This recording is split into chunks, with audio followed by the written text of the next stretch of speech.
Hello guys! Hello Aquarius! Welcome dito sa aking channel, Kapalaran 888 Aquarius.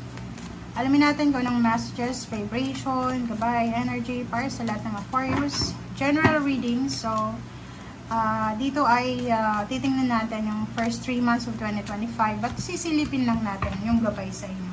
Okay? Huwag kayong masyadong seryoso.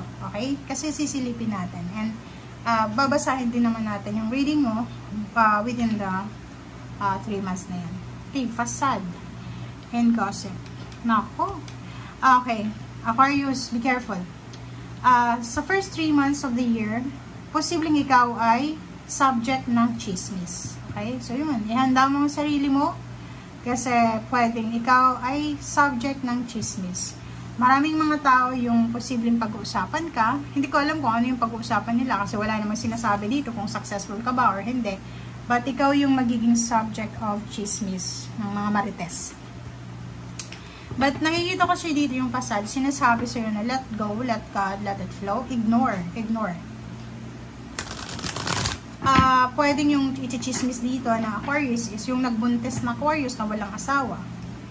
Pwedeng naghiwalay, iniwanan, parang gano'n. So, isa yun sa mga chismis. Nalugi, na-scam, parang gano'n. So, yun yung pinag-uusapan sa'yo.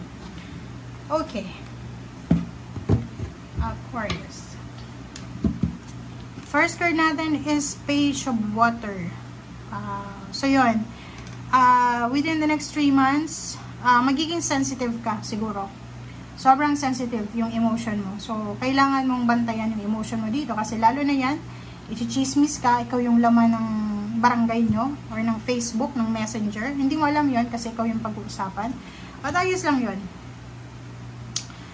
Nakikita ko sa'yo dito may advices or pwedeng mayroon kang kailangan pag-aralan. So, nakikita ko sa'yo dito na doon yung focus mo.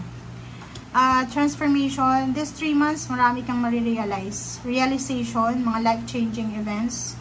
Nakikita ko sa'yo dito na you will be free from judgment, kahit na pinag-chichismisan ka, nakikita ko sure dito na hahayaan mo lang sila. So, maganda yon na mindset kasi pag hinayaan mo lang sila, you're free. Hindi mo kailangan ng i-people please yan, i-defend yung sarili mo. Hayaan mo na lang, ignore the situation.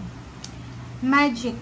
Wow! Everything happens for a reason, but this 3 months, isang unexpected na manifestation ang pwedeng magdala sa'yo ng swerte. Okay? May salary increase, higher position, mayroong magpapatay ng bahay, financial balance, or financial wealth, parang gano'n. So, nakikita ko sure dito na mamamanage mo yung iyong financial within the next 3 months. Okay, so nakikita ko sure dito na if you're waiting for visa, contract, or contract signing, or pwedeng may business ka, gusto mong expand, nakikita ko sure dito na possible itong buwan na to, itong 3 months na to. Okay? So, yun. Ito yung pwedeng maramdaman mo kasi nga pinag-uusapan ka, so medyo nag-aalala ka, hindi ka makatulog, hayaan mo lang yan. Hindi ito dapat nararamdaman nyo. Oh.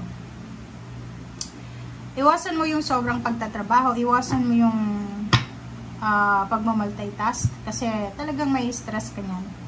Okay? Be calm, relax, be calm.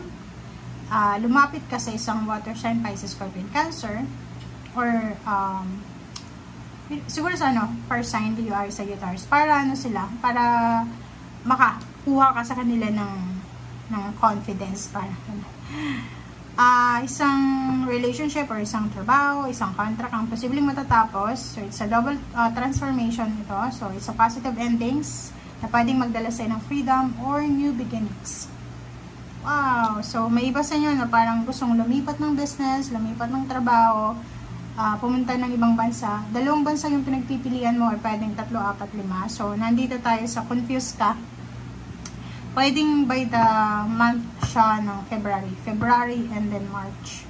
Kita ko sure dito pwedeng may pinagpipilian ka. It's either gusto mo nang mag-asawa pero kailangan mong tuparin yung financial dreams mo, parang ganun. Nakikita ko siya dito na, yun, it's a double confirmation, triple confirmation, yung freedom. So, merong relationship na pwedeng maghiwalay, merong relationship na pwedeng magsimula, merong relationship na to the next level. May recovery ng health, recovery ng financial, recovery ng emotional pain, heartache, and losses. Okay? So, sa usaping money, pagdating ng March, kita ko sa'yo dito na sobra kang magiging prosperous and successful. Mahawakan mo yung lump sum of money, yung financial wealth na minamanifest mo, pinapipray mo. Marami ding tao yung lalapit sa'yo para mangutang, humingi ng tulong, or ganyan-ganito. Okay, so, 8 of Earths. So, nakikita ko sa'yo dito na kailangan mong maging mas masipag, mas maging decided or motivated and determinado ka sa ginagawa mo. Lalo na kung nagtatrabaho ka. Kailangan mong mag-focus sa ginagawa mo. Proteksyonan mo yung trabahong ginagawa mo. So ngayon, proteksyonan mo yung reputasyon mo, yung relationship mo, yung family mo, lahat. Kailangan mo maproteksyonan siya. Okay? Wow! Sa usaping family life, by the month of March, may isa-celebrate kayo. Okay? May celebration na magaganap. And even yung Aquarius, may birthday celebration kayo, di ba? So, prosperity, contentment, and celebration. May, pwedeng additional member ng family, may magpapatayo ng bahay, may magpapakasal, may mabubuntes, may mga anak. So, comment down below if you're resonating. Okay, next is travel. Pwedeng may magta-travel, may lilipat ng bahay, makukuha mo yung victory and success, or your recognition, yung awards. Nakikita natin yung new beginnings, new relationship, new work, new career, new place, new business openings, parang gano'n, new partnership, new collaboration. And nakikita ko yung success sa'yo diba? So, kung makikita mo yung bara mo, parang sinasabi na you will be super successful this year, this 3 months, but meron ditong conflicts and competition. So, expected na yan na every time nagiging successful yung tao, talagang maraming tao yung may inggit. So, expect mo na lang yan. Isipin mo na marami talagang mga inggitero-inggitera sa buhay mo or sa paligid mo na kailangan mo lang na-ignore. Dahil minsan yung gossip na yan, yung chismis na yan, ay talagang ginagawa yan ng mga taong inggitero-inggitera. And ginagawa yan ng mga taong hindi kayang abutin kung ano yung gusto mo. Okay? Yan yung may mga lihim na galit sa'yo. Lihim na inggit. Parang ganun. Okay?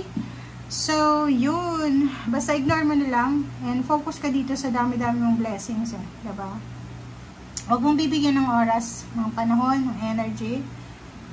Yung negativity, yung chismis yan. Kasi hindi yan makakabuti sa'yo. Especially sa health mo and then sa whole being. Okay? Thank you guys. Bye!